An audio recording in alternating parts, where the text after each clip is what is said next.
One of these nights we're going to have both Abby and Antonella back. She's back, you know. Yeah. Jaya Radha Madhava Kunja Bihari.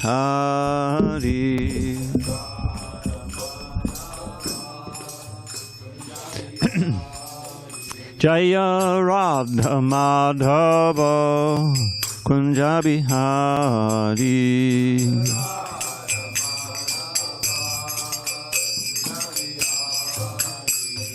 Gopi Jana Vallabha Girivardhari.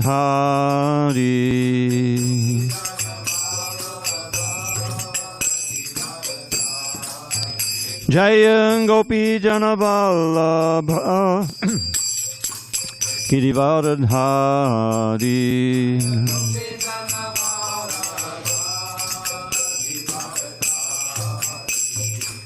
Yashodanandana Bhajana Ranjana. Yashodanandana Bhajana Ranjana. Yamuna Tira Vanachari. Yamuna Tira Vanachari.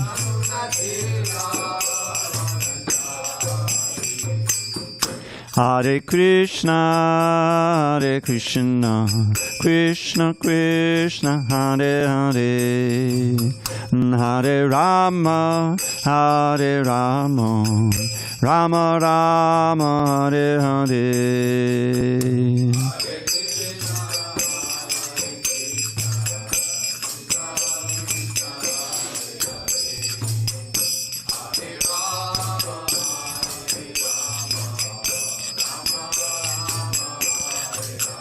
Hare Krishna, Hare Krishna, Krishna Krishna, Hare Hare, Hare Rama, Hare Rama, Rama Rama, Hare Hare.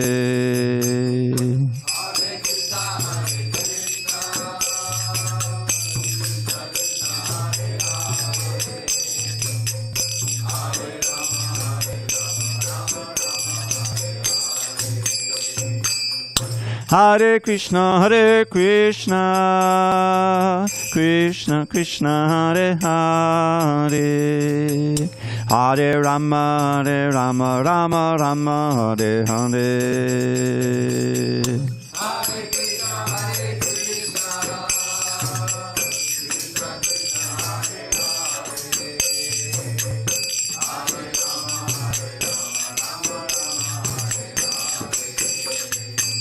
Jaya Radha Madhava Kunja Bihari.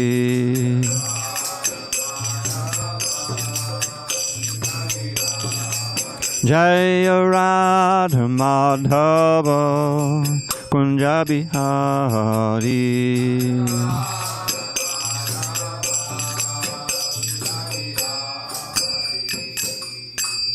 Jai Om Vishnupad Paramahansa Bhagavad-gita Ashtottara Sri Srimad Divine Grace Srila A.C. Bhaktivedanta Swami Prabhupada Ki Jai. ISKCON BBT Founder Acharya Srila Prabhupada Ki Jai. Jai Om Vishnupad Paramahansa Bhagavad-gita Ashtottara Sri Srimad Divine Grace Srila Bhakti Siddhanta Saraswati Thakur Ki Jai. Ananta Koti Vaishnavinda Ki Jai. Nama Acharya Srila Haridas Thakur Ki Jai. Srimad Bhagavad Gita Ki Jai. Samaveda Bhaktivinoda Ki Jai. All glories to the assembled devotees. All glory to the assembled devotees. All glory to the assembled devotees. All glory to Shri Guru and Gauranga.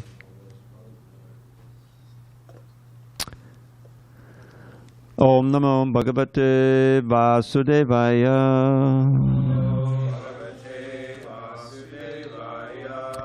Om Namo Bhagavate Vasudevaya.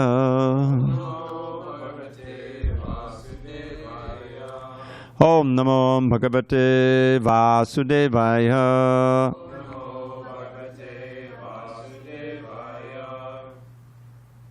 On this 30th day of January 2024 in San Diego, we're reading from Srimad Bhagavad Gita as it is.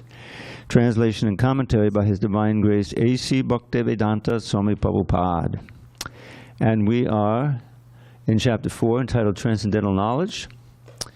Text number 40, the bottom of page 225. Agyash Chashadadhanash Cha Sangshayatma Vinashyati Nayam Loko Asti Naparo Nasukham Sangshayatmanaha Agyascha Shraddadhanascha Sangshayatma Vinashyati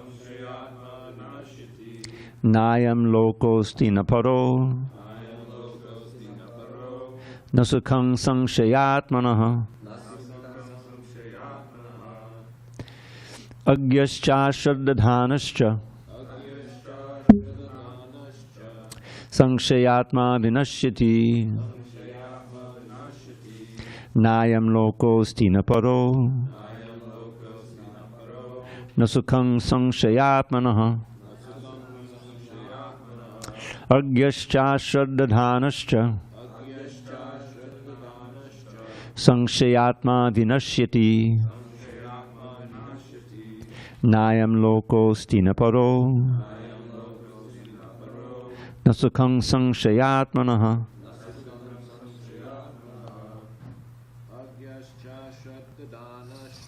Agyascha Shraddadhanascha Sangshayatma Vinashyati Layam Lokosti Naparo Nasukham Sangshayatmanaha Agyascha Shraddadhanascha Sangshayatma Vinashyati Layam Lokosti Naparo Nasukham Sangshayatmanaha Agyascha Shraddadhanascha Sangshayatma Vinashyati. Jesse, 440. Nasukham Sangshayatmanaha. Anyone else here? Not yet. Anyone online? Agyascha Shraddadhanascha Agyascha Shraddadhanascha Sangshayatma Vinashyati Sangshayatma Vinashyati Nayam Lokosti Naparo Layam Lokosti Naparo Nasukham Sangshayatmana Nasukham Sangshayatmanaha. Word by words. Agyaha, a fool who has no knowledge in standard scriptures. Cha and Ashraddadhanaha, without faith in revealed scriptures. Cha also Sangshaya, of doubts. Atma, a person. Vinashyati, falls back. Na, never. I am. In this lokaha, world. Asti, there is. Na, nor. Paraha, in the next life. Na, not. Sukham, happiness. Sangshaya, doubtful. Atmanaha, of the person. Translation. But ignorant and faithless persons who doubt the revealed scriptures do not attain God consciousness. They fall down. For the doubting soul, there is happiness neither in this world nor in the next. Purport. Out of many standard and authoritative revealed scriptures, the Bhagavad Gita is the best. Persons who are almost like animals have no faith in or knowledge of the standard revealed scriptures. And some, even though they have knowledge of or can cite passages from the revealed scriptures, have actually no faith in these words. And even though others may have faith in scriptures like the Bhagavad Gita, they do not believe in or worship the personality of Godhead, Sri Krishna. Such persons cannot have any standing in Krishna consciousness. They fall down. Out of all the above-mentioned persons, those who have no faith and are always doubtful make no progress at all. Men without faith in God and His revealed word find no good in this world, nor in the next. For them there is no happiness whatsoever. One should therefore follow the principles of revealed scriptures with faith and thereby be raised to the platform of knowledge. Only this knowledge will help one become promoted to the transcendental platform of spiritual understanding. In other words, doubtful persons have no status whatsoever in spiritual emancipation. One should therefore follow in the footsteps of great acharyas who are in the disciplic succession and thereby attain success. Om Jnana Timirandasya Jnanandana Shalakaya Chakshu Unmilatam Mena Tasmai Shri Gurave Namaha. I was born in the dark of ignorance, but my spiritual master Srila Prabhupada opened my eyes with the torchlight of knowledge. I offer my humble obeisance unto him and to all members of Sri Parampara.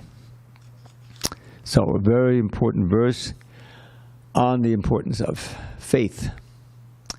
Rupa Goswami, in his Bhakti Rasamrita Sindhu, he gives us two verses describing the progress on the ladder from faith to love, from Shraddha to Prema.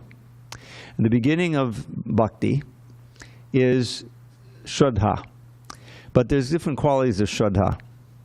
Lord Chaitanya defines Shraddha, the essence of Shraddha, in his teachings to Sanatana Goswami, where he says this: Shraddha Shabde Vishwas Kohe Sudridhar Nishchoy Krishna Bhakti Korle Sarva Karma Kritahoy. Which means, the word Shabde in Bengali is an idiom which means is defined as. Shabde means is heard, is understood to be. Shraddha Shabde. Bhakti, faith, is understood to be firm and unshakable conviction that just by practicing the principles, the established principles of devotional service as given by the scripture and by great acharyas, all my aspirations in this life will be fulfilled. I don't have to do anything else. Even my work, we all have to work in order to maintain, keep the body and soul together and everything. That also can be a part of bhakti. That, if you do it correctly, that's also part of bhakti. You understand in the job that, okay, I'm earning this money to pay the rent, to maintain my family, and the purpose of having the family, the central purpose of our life that we have established in our house or in our apartment, is to advance in devotional service. And we have some nice examples here. I'm just so impressed with Gaur Keshava Prabhu and his family who's come here. His kids are wonderful devotees. They keep growing every time they come, week after week. They're at the stage where they get big. And this Mukunda, how old is he? Is he 10 yet? 8? I think he's 8. 8. He's becoming an expert drummer. He was sitting and I was listening to him. If I closed my eyes, I could think it was Omogalila playing. It's such a wonderful thing. And his daughter, whenever Gaur Keshava gives the class, his daughter now sings the Jai Radha Madhava very expertly with harmonium and everything, And his wife, she's there in the back cooking, and and you go to their home, they invite people to come, and they have a big altar there with Radha Krishna deities and everything, and they have a beautiful program. It's a great example, how you can set up a family life. So Krishna's in the center, and the kids are being raised, and so to understand the importance of Krishna consciousness and like that. Just what Prabhupada wanted. So what to speak of the renounced life, where from the moment you get up in the morning to the moment you get back, you lay your head down to the pillow, everything is in the context of Krishna consciousness. The morning program, of course, is so important in the temple and everything. So that's firm faith. That's also in the ladder. But it's not the first phase. What he says is Shraddha, Prabhupada defines, because he explains it in many places. It is the preliminary interest and respect, enough to bring you into the association of devotees. Curiosity with interest and respect to come sit here, with a Sunday feast or this class or whatever, because you figure that you have faith that you'll learn something valuable, that you're not really wasting your time, right? And you're familiar with the book. So that's the preliminary faith. That's called the Shraddha. And then the next step is sadhu sangha. That's practically an English word, satsang.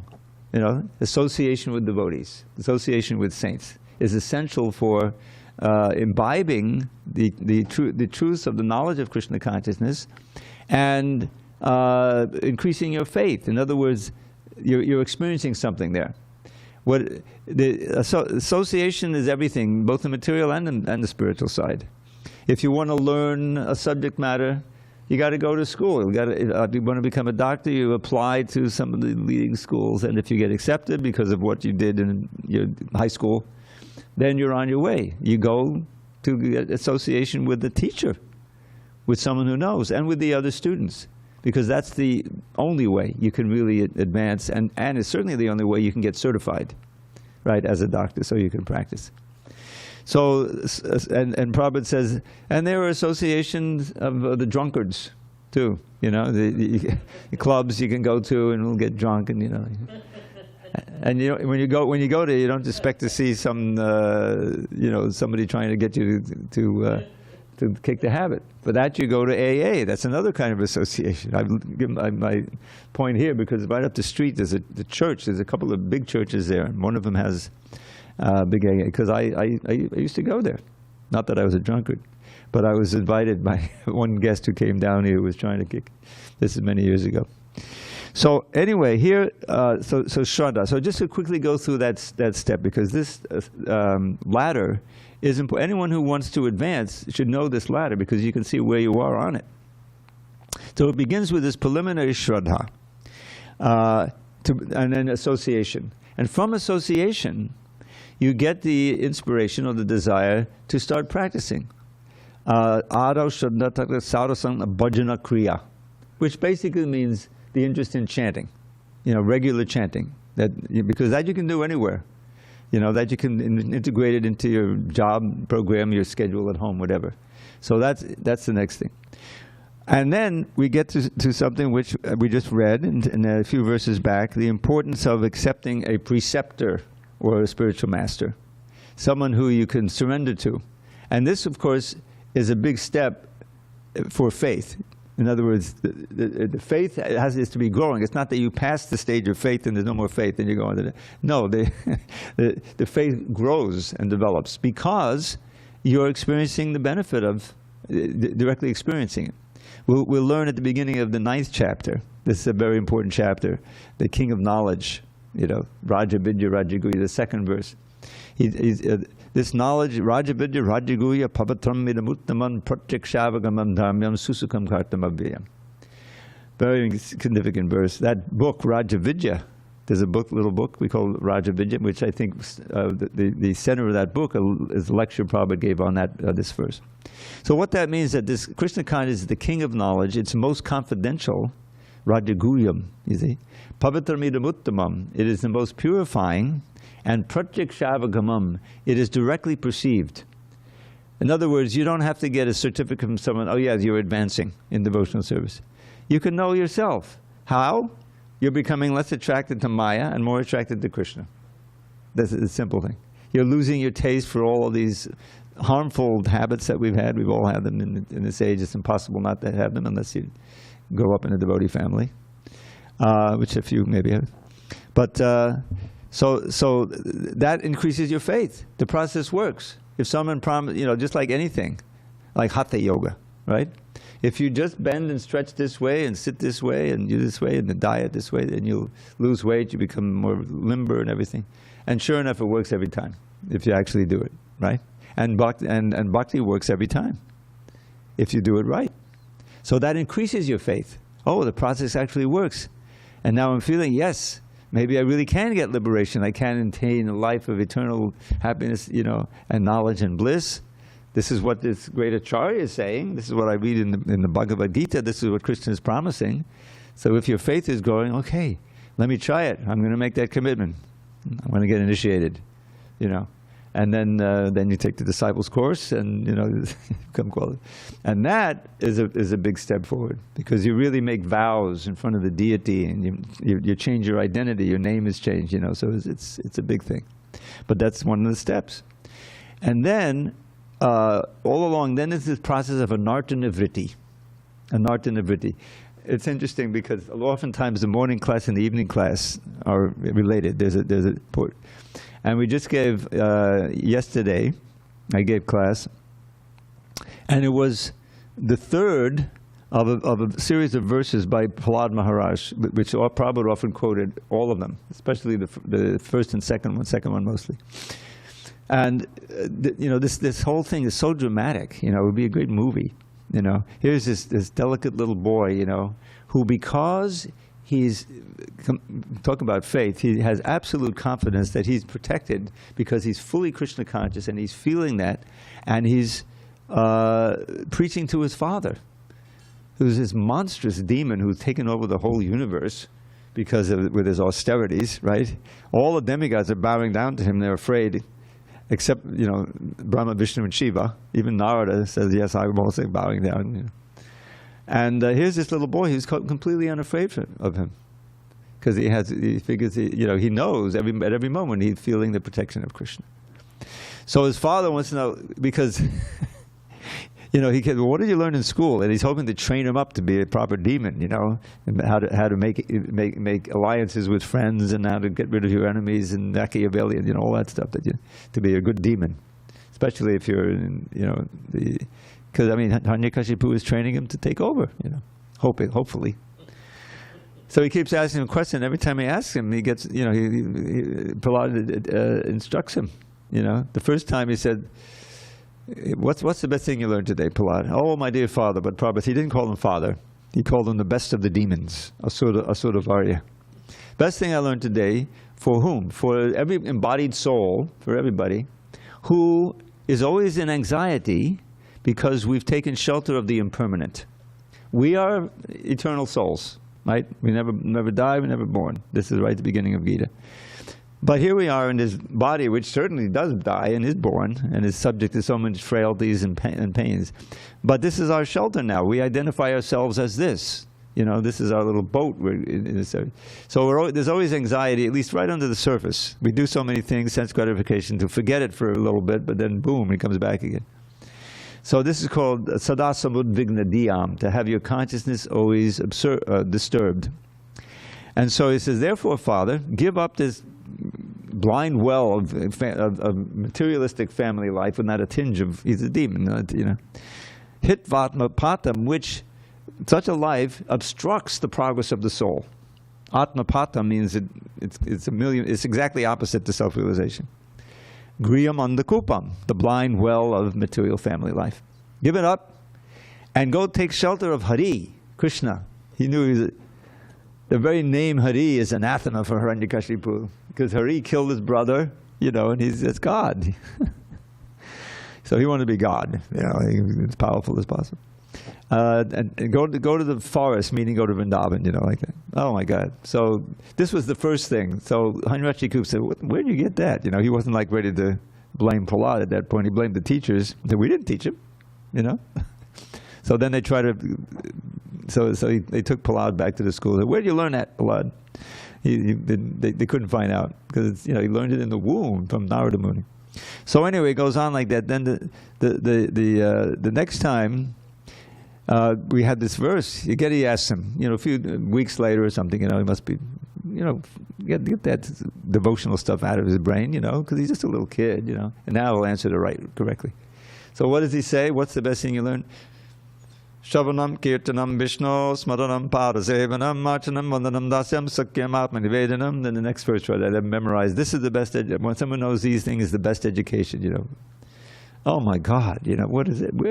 Now he's really mad at the teachers, So they have to convince Hiranyakashipu, oh, we'll get it out of him, we'll get it out. So finally he asks him again, third time. And this time he wants to know, how did you become Krishna conscious? Where is you getting all this, So he answers him in kind of obliquely. And this verse has a line in it that everyone can memorize because it's not very complicated. Matir na Krishna padatak svatova mito vipadjeta griha vatanam adanta gobe vishatamta misram punok punascharvita charvananam. So he wanted to know how Prahlad became Krishna conscious, and Prahlad said, here's why you'll never be Krishna conscious. Here's how to not become Krishna conscious. Matir means mind. Na Krishna. One cannot place his mind on Krishna. That's the essence of Krishna consciousness, right?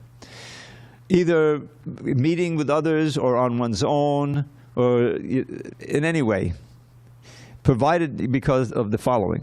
Mito vipadre grihavartanam, one who has taken a vow to stay within materialistic family life, which we learned is a dark well, the first thing he said.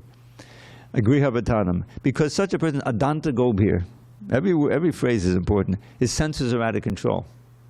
His senses are out of control. He's being controlled by his senses. Adanta gobhir. And vishatam tamisram, therefore entering further and further into darkness and ignorance.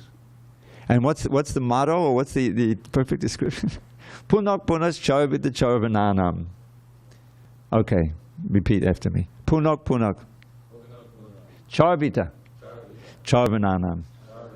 Punak punas charvita charvananam. Punak charvita charvananam. All right, we'll work on it. It's good to memorize because this characterizes all. You can just go outside. It's what's going on in the material world, which means again and again chewing the chewed. In other words, you enjoy something, and so let's do it again. Let's do it again. See, or from previous life, suddenly you're in the same environment, the same thing, and then you do it again. You've already done it last lifetime. It brought you this lifetime full of birth, old age, disease, and death, threefold miseries. But let's do it again because that's all you know. So this is a condensed description of a bound-up materialist. In other words, a Hiranyakashipu. And then he goes on with the next verse, which is most often quoted. A very, very important verse. Nate, they, who he just described, material house. Nate vidu svartagatim hi Vishnu. That one line has so much instruction in it. They, such attached householders, materialists in general, do not know that their svarta, this is a very important phrase. Artha in general means something of value. There's this little description or prescription of the 4 goals in Vedic life: Dharma, Artha, Kama, Moksha. And Lord Chaitanya has given us the 5th and actual goal: Prema. That's the Prema Pumarto Mahan. There's the word Artha again. Anyway, we'll get to that in a minute. So, artha means something valuable. Swa-artha means the goal or the thing of value to the soul. Swa means your own, your very own. You see? This word comes up again and again. Your real value. Otherwise, you're serving the mind is demanding it needs, what the senses demand they need. That's not really your goal because you're not the mind, you're not the senses. Eventually you give up the body and you just spend all your life serving the senses, and now they're gone, and now you get another one. It may not be human. And then you don't have the opportunity to hear or understand. You're simply bound up tightly. Not eternally, but that's what we've been doing for millions of years. So, nateva du svartagatim hi Vishnum. Such material attached householders who are chewing the chewed do not know that their real goal in life is Vishnu, Krishna, devotional service. They have no idea. Svartagatim Vishnu, durashya. Then what do they aspire for? Impossible to achieve goals. Happiness and peace in the material world. You can get fleeting pleasure, but you can't get peace. You're never going to get peace, real lasting peace. This is what Prahlad had. Even in the midst of all these torments which he undergoes after the second question, after this little round of questioning. His father gives up on him. He throws him off his lap, and he says, he's incorrigible. Kill him. And he gives him to his henchman. He said, okay, execute him. And he figures out he's just a little delicate boy, he's scholar. No. That's another part of the story. He's protected by Krishna. So, Natevedu svartakrim durashaya ye bahir artaman. And here's the word art again. External goals. The goals of the senses. What does the mind want? What is the intelligence? None of these things are really us. But the soul really needs to get back with Krishna and to be happy. But we have no idea about that. For that we need the Shastra, we need the Guru, we need Krishna's mercy to be able to be enlightened or have an opportunity just like you have now. What we're doing here is 180 degrees different than what's going on outside. I like to give the example. Here's the distance between the destiny.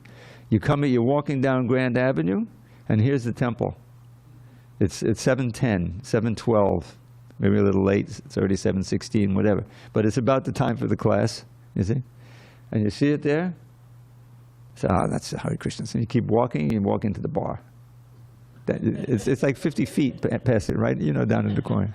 They keep changing ownership, and I don't know if they're making pizza there anymore. But anyway, whatever they got some liquor there, you know. And then it's a whole different environment. There's association. There's so-called pleasure. You know, I think they used to play. They advertise it. They have a lot of sports games up. They still probably have it in every bar. So there's things there to distract you. It's mode of ignorance, obviously, different modes. You know, we know what it is. But it's a million miles from Krishna consciousness. But for the moment, you may be enjoying. You're forgetting that you have all these miseries. That you got to pay the rent. You know, you got this disease coming up. You forget. It's relief. So that's how you stay bound up and buried in material life, and you die that way, and you go on and on and on in the suffering. So that's the difference. The choice of whether to try to learn a little about what your real goals in life are, who you really are, how to attain it. So, but no, these are those who are committed householders. They've taken a vow. They're punak punashtravidata. So he's describing them now, what they're fated. They don't know that the goal is Vishnu, Durashya. They've impossible to achieve goals. Durashya means hope against hope. Bahirartha, million external goals. The mind is absorbed. And how do they get this way? Andaya Tandaya. They've been instructed by blind people, those who don't know. Beginning with, let's face it, your materialistic parents. They don't know anything. You raised them in the schools. You don't have a chance. You know. Andaya Tandaya, blind leading the blind. It's right out of the Bible. Upaniyamana, and what's the result? Te pishatantamurudam nibaddha. Everyone, those who were teaching you, those who were following the teachers, you stay bound up by the modes of nature and by the gunas, the three gunas. You're stuck, and that's what we've been in. So then, what's the solution? And that comes back to the guru. That it all comes to the someone who can pierce this thick wall of ignorance and give you some light. You know. So he says. Naisha matistavad urukramanging spishityanarta. There's a lot of artas here. Again, more arta. Naisha matistavad urukramanging spishityanarta pagamo yadarta mahiyasam padarajo bishekam nishkinchananam navaniti yavat. It's beautiful. It's a beautiful verse. So such persons can never achieve the goal of getting rid of all anartas. It's the arta of anarta. You see? We want to become free from the anartas, the things in our heart that are keeping us from taking up Krishna consciousness. You know, lust, anger, greed, illusion, madness, envy, all those grudges we have, all the desires from previous life. Those are all within our consciousness, within our heart. And they are controlling us. See, we think we're independent, but that's what's under control. It's like ropes tying us, to this material world. But this knowledge, as we learned recently, can act like a sword to cut all these ropes of attachment. That's another wonderful analogy. So here it says, na. It starts out with not. Naisham matistavaru kramangrim spishityanata bhagamoyarata. This is an idiom in Sanskrit. You've got yavat tavat. Yavat means generally negative. And as long as you don't do this, you won't get that. As long as you refuse to chant Hare Krishna, you won't get liberation and realization. This is what it means. But here it says, as long as one does not, this is summarized quickly, as long as one does not bathe himself in the foot dust of a pure devotee of the Lord, your mind cannot touch the lotus feet of Krishna, by which you can get free of all your anartas. Mahiyasam, the great soul, Mahatma. Mahiyasam is another word for Mahatma or a sadhu, devotee, pure devotee. Padaraja, the dust of the feet. That's it. Padaraja. Abhishekam. You had Abhishek, the ritual baths again. Nishkinchanadam. This is a little description of that great soul. He has no desires in the material world. Nishkinchana. Doesn't think he possesses anything. Rather thinks he belongs to Krishna, and everything I come in contact that I have a so-called possession of, that belongs to God. Every moment. Navaniti yavat. So yavat comes at the end in this verse, and tavat's the beginning. As long as you don't do that, then you will not be able to place your mind on Krishna. So don't worry, Father, you're not going to be Krishna conscious. He will be eventually, but it'll be a little bit traumatic. Who is this? Oh, you know the story. Nrsingadev comes. So back to our Bhagavad Gita. Shraddha. Shraddha is the key, the faith. And how does that Shraddha come? Like everything else, by association. You associate with the faithful, you see their lifestyle, you listen, and you see, you know, their peace and their joy. Let's put it, you know, that they have something that, that their practice is giving them that you want, that you don't have. And so you want to buy it, you know. What does it take? It's not buyable by money, you know.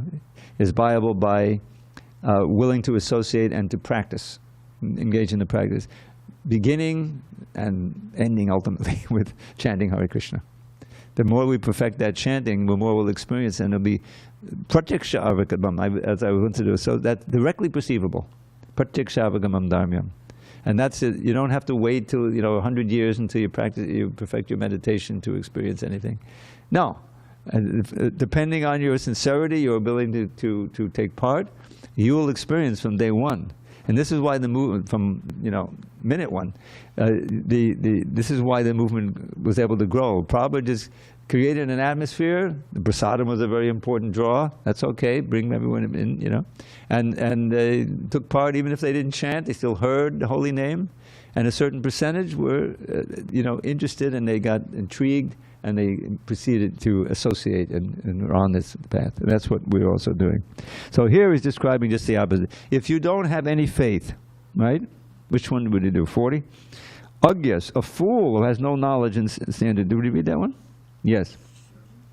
Without faith, a sangshayatma, the doubt, filled with doubt. The opposite of shraddha is sangshaya. Atma is the soul. Vinashyati is destroyed, remains destroyed. Neither in this world and the next can such a person find, the doubtful person find happiness. So the key is this development of shraddha. And it's not an automatic thing, but it takes willingness to hear. And this is one of the great things about Prabhupada's books. You read these purports, and this is the unique thing about Bhagavad Gita, as it is. It has the purports from a realized soul, and there's no doubt there. In other words, Prabhupada is completely sure. He's writing and said, well, it could be this way, that way, we'll see, you know. You don't see that. He's simply repeating. Now, you should know that even in his purports, Prabhupada is following commentary from previous acharyas in many cases. If you go back to the very first page of the book, you'll find he's dedicated to Baladev Vidyabhushan. Now, the very name tells you something. You know, Vidyabhushan is not his given name. Vidyabhushan is a description. It's an epithet. It's an honor. Vidya means knowledge. Bhushan means ornament. He's ornamented with knowledge. Means he is very, very learned. Disciple of Vishwanath Chakravarti Thakur. That name ring a bell. Very famous. He's the one who wrote the Samsara Dava Naladidha Loka. You know, he was the chief acharya at a certain point in the disciplic succession, and then. His disciple, his chief disciple, was Baladev Vidyabhushan, and there's a story which I won't get into because time is limited, and that the Gaudiya Vaishnavas didn't have a written commentary on the Vedanta Sutra. The other lines, there's 4 different lines, I won't get into them, you know, authorized lines of devotees. They all had their written commentary on Vedanta Sutra. But Lord Chaitanya, who started the Gaudiya Vaishnava branch of Madhvacharya's line, he didn't feel the need for it. He could have written one. He's Krishna. But he said, no, we don't need it. We have Srimad Bhagavatam. Srimad Bhagavatam is the natural commentary on Vedanta Sutra by the same author, Vyasadeva. So he didn't have it all these years. But then there was a controversy. In Jaipur, there was a challenge, Gaudiyas don't have any authorized commentary, therefore the deity worship isn't bona fide, all this and that. So he said, okay, we need that. So they thought, Vishwanath Chakravarti, we'll have him write it. But he was too old, so he told his disciple Baladev, you go and you do it. So right there and then, he bowed down to Govinda's temple. Govinda had come from Vrindavan when they was invaded, and he was set up there. He's still there. You know, very nice temple, the Radha Govinda temple. And he prayed to Govinda, please inspire me. And then he felt I don't know, was there a garland fell down or something? I think so. But then he felt, he was writing, and he felt Govinda's really writing it. I'm just sort of the stenographer. He felt so in tune with Krishna's words, So he called it Govinda Bhashya. And so that manifested right there, the authorized commentary. Of course, it gives a personalist understanding of the Vedanta Sutra, which is just what the Bhagavatam does. So that was the story. But here, he's giving Shraddha, in previous verse, a faithful man or person who is dedicated to transcendental knowledge and who subdues his senses is eligible to achieve such knowledge, and having achieved it, quickly attains the supreme spiritual peace. And this is the choice we have to cultivate faith in this knowledge, and the only way to do that is to hear, repeat, associate, and practice. From the practice, especially chanting and the other practices, you will experience. Krishna will reciprocate in your heart, and you'll feel happiness chanting. You'll get a ruchi taste. And quickly, there's a few minutes left, to go up the other stairs, the rest of the steps in our ladder from faith to love. So, your anartha nivritti means the anarthas are being cleansed away by Krishna himself in the heart. That's in the Bhagavatam. So he's helping to do it, and we're working for it. And so there's anartha nivritti, and then you get to the point of nishtha, which is real faith. That's the faith I described at Lord Chaitanya when he's called Shraddha. It's just called different. Nishtha, absolute firm conviction that just by practicing Krishna consciousness, all my aspirations will be achieved. And the ruchi is increasing. Your taste for chanting, for seeing the deity, for association, for hearing, for serving, everything. Because you're becoming more purified. Krishna is purifying within the heart. And all of your old attachments and addictions and interests are fading away. He said, this is just Maya. I don't have any taste for him. You have a taste for everything related to Krishna, especially chanting. So that's ruchi, nishtha ruchi. And that ruchi attraction is it matures into actual attraction for Krishna. Asakti, which is the beginning of love. And that becomes thicker and thicker. It's like stirring a vat of sugarcane juice. It's just getting thicker and thicker and sweeter and sweeter. Ruchi is, going through the roof. And you can't imagine doing anything but Krishna consciousness. It's just not on the boards anymore. And so then you go from asakti and then bhava, which is ecstasy, which is preliminary to prema. And so that's from shraddha to prema, from faith to love. And we're all on that ladder somewhere. We may be near the beginning stage, but that's okay. And our determination to practice, which is based on our depth of faith, will determine how quickly we go. Prabhupada would say, go back to God in this lifetime. Why postpone it? Get serious. So he was hoping, that we would, and many devotees made a lot of advancement, but it's rare to see devotees from, 30, 40 years ago. There's some who are still involved, but it's not easy to stay on the straight and narrow, So that's what he's talking about. He's coming to the end of this chapter, and it's all based. Remember, it's all based on knowledge. That's the title of the chapter. So that knowledge is the foundation of everything. That's where your faith is. Your faith, because we can't see it. We can't perceive it with our senses. The fact that the idea that God exists. That he's not some old man with a beard or some impersonal light. No, he's the most all-attractive personality, and that's something that we cannot know by direct perception at first. But Krishna gives us every chance to actually develop that knowledge, and by that that other knowledge which Krishna will reveal, then you can, the doubts are permanently gone because you're experiencing moment to moment, It's like, if you're taking a meal, the example is given that bhakti pareshana bhavavirakti anyata chaisha chike kalapa puryamanasa yatata tushti pushti chadapayo nagasam.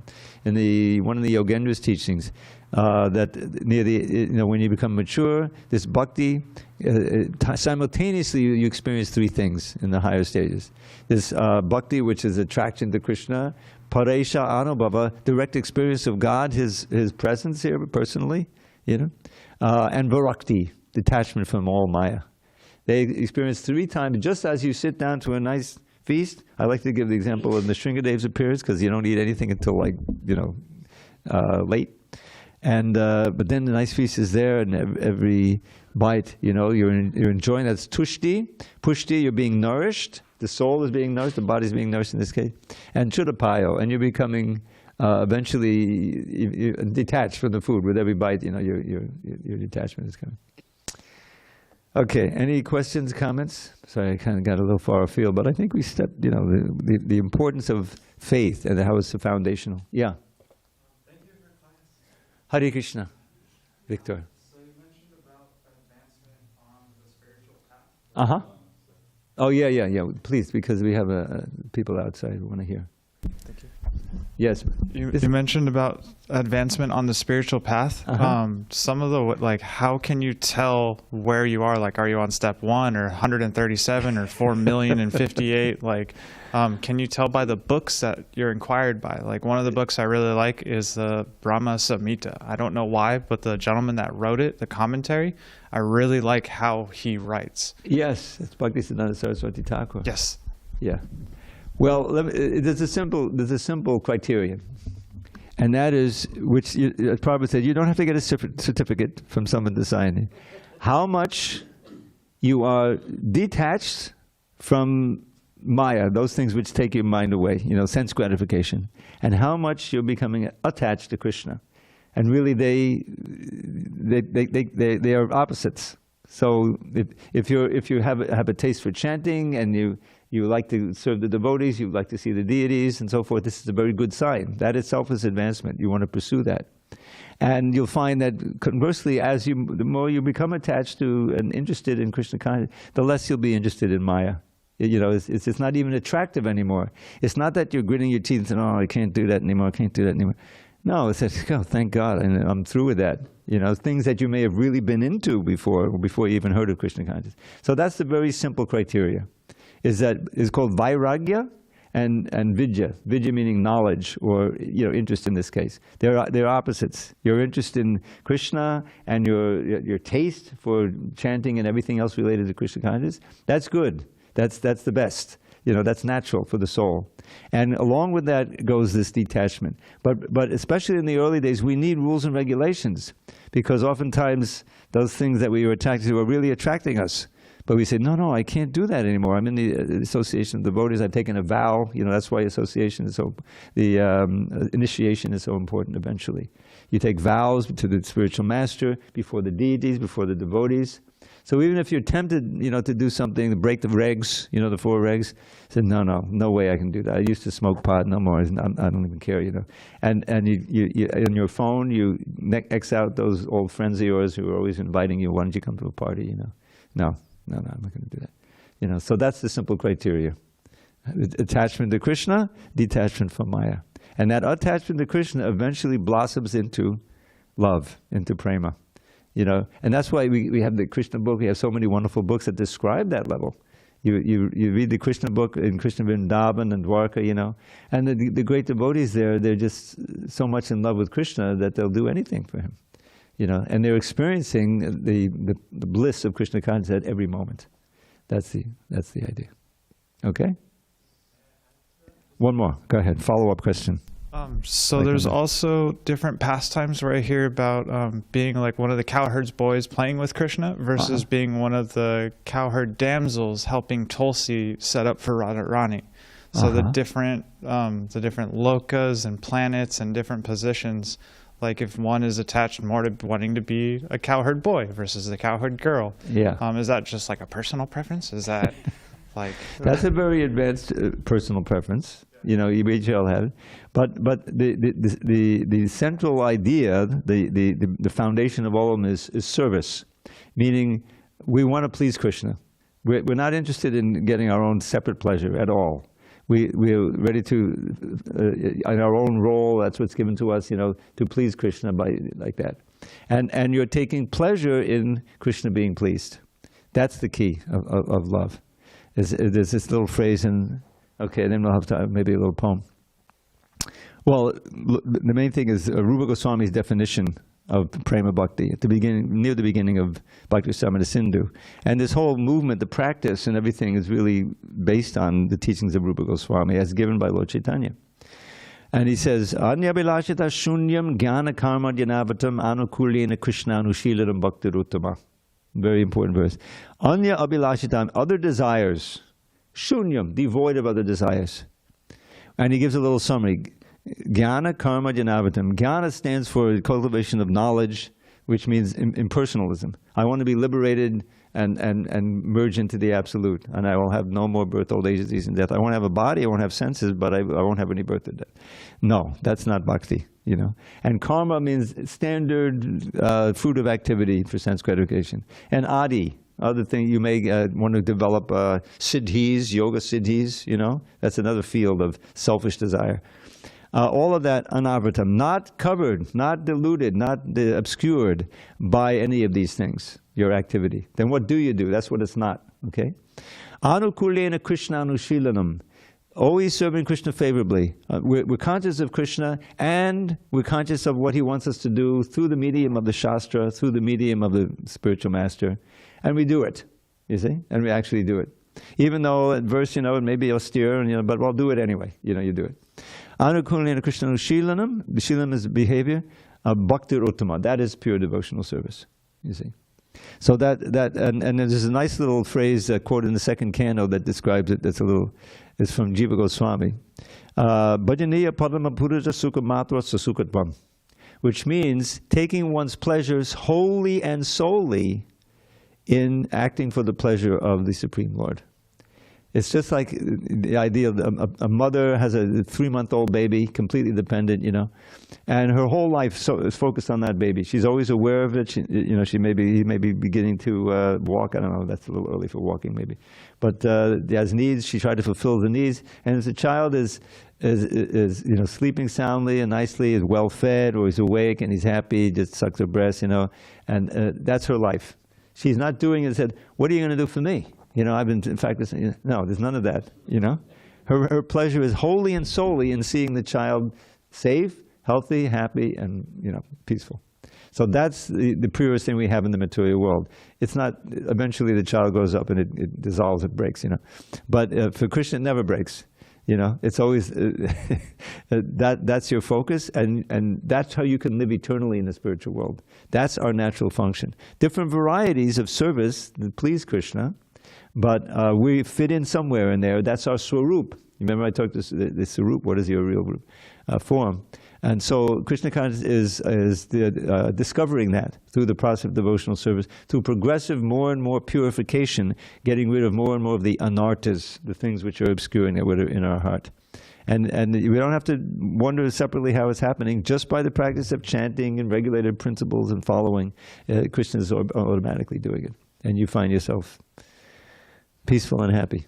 And suddenly, 50 years have gone by. What happened? Didn't I just join yesterday? What time is it anyway?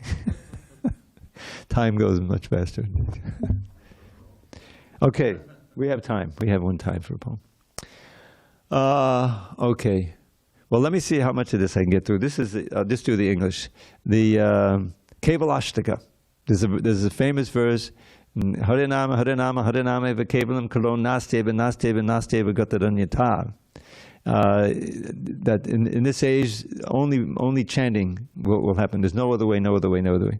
So this poet took that idea of Harinama eva kevalam, the name of Hari is everything, and he made a poem out of it.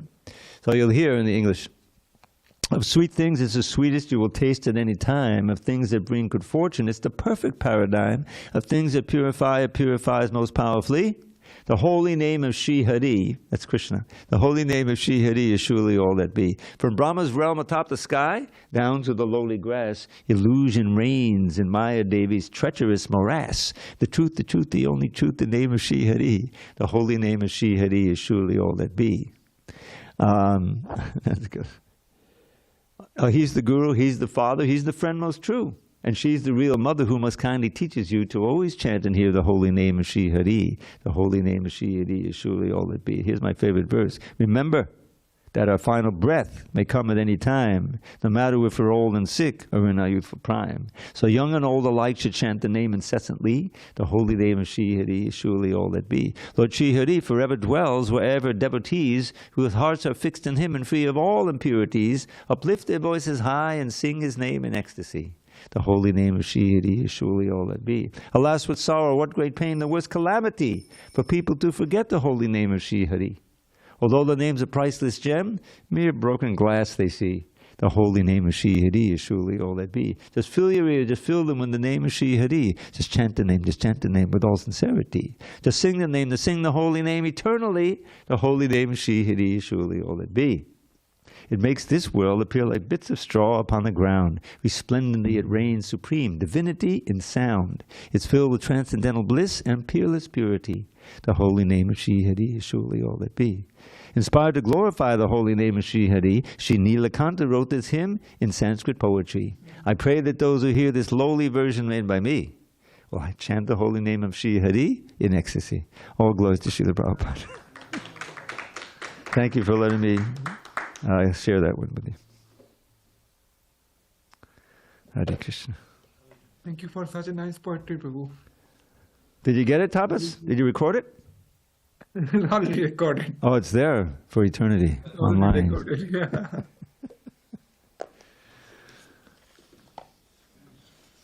All right. So we will finish this chapter tomorrow. Don't miss it.